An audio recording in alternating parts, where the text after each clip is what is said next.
If you live in Nairobi, chances are that you need no introduction to Kipande House. It is located at the intersection of Loiter Street and Kenyatta Avenue, right opposite GPO, a very popular bus station named after the post office where Nairobi residents have for a long time gone to pick up their letters and parcels. The building currently houses a branch of the Kenya Commercial Bank KCB, Kenya's largest bank by assets, which bought the building in 1976. Obviously inspired by Gothic architecture, Kipande House is dwarfed by the tall buildings surrounding it. Only its outstanding outward design makes it stand out. But did you know that Kipande House was once the tallest building in Nairobi? Designed by an English architect by the name David Field, it was constructed in 1913 by Gurdit Singh Nair, an Asian real estate investor. It was originally called Nair Building after its owner.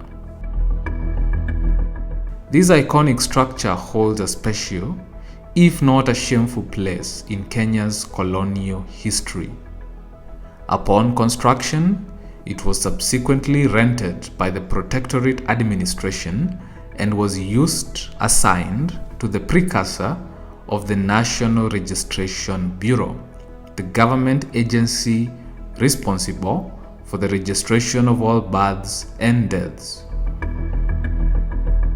This function of civil registration had been transferred from the old PC's house, now Nairobi Gallery, the small building next to Nyayo House.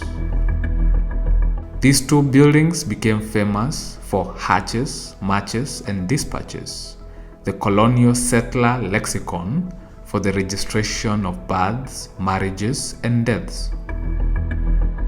But Kipande acquired its name later because that was where identity cards called Kipande in Swahili were issued to Africans by order of Governor Sir Henry Belfield.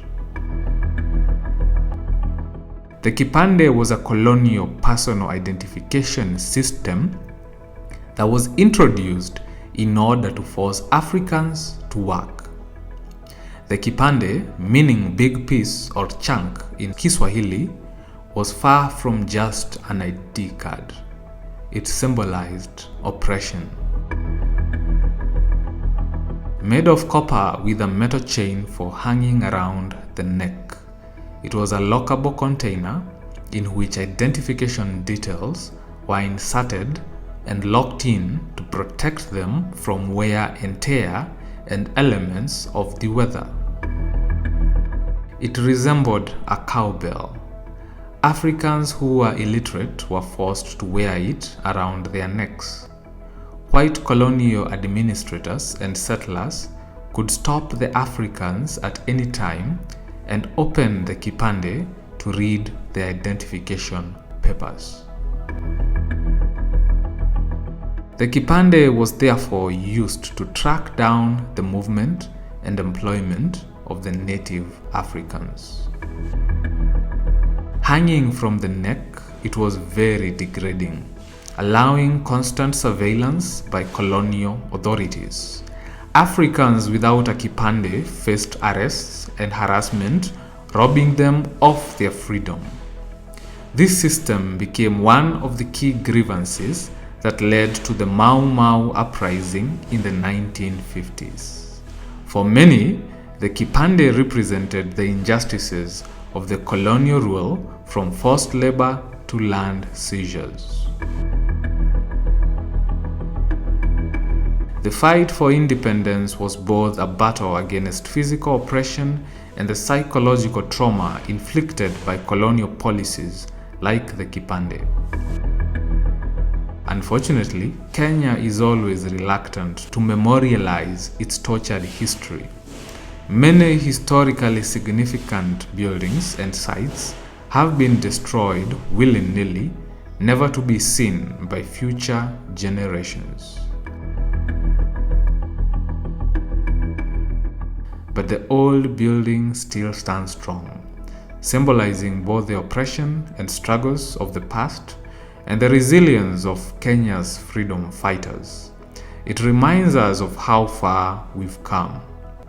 However, privately owned by an ambitious bank and sitting on a prime land in the middle of the city, no one can tell when it will be brought down to be replaced by a shiny, soulless skyscraper.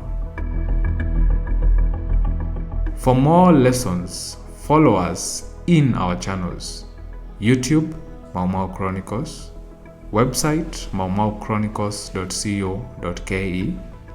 You can also follow us on Facebook, Twitter, and Instagram.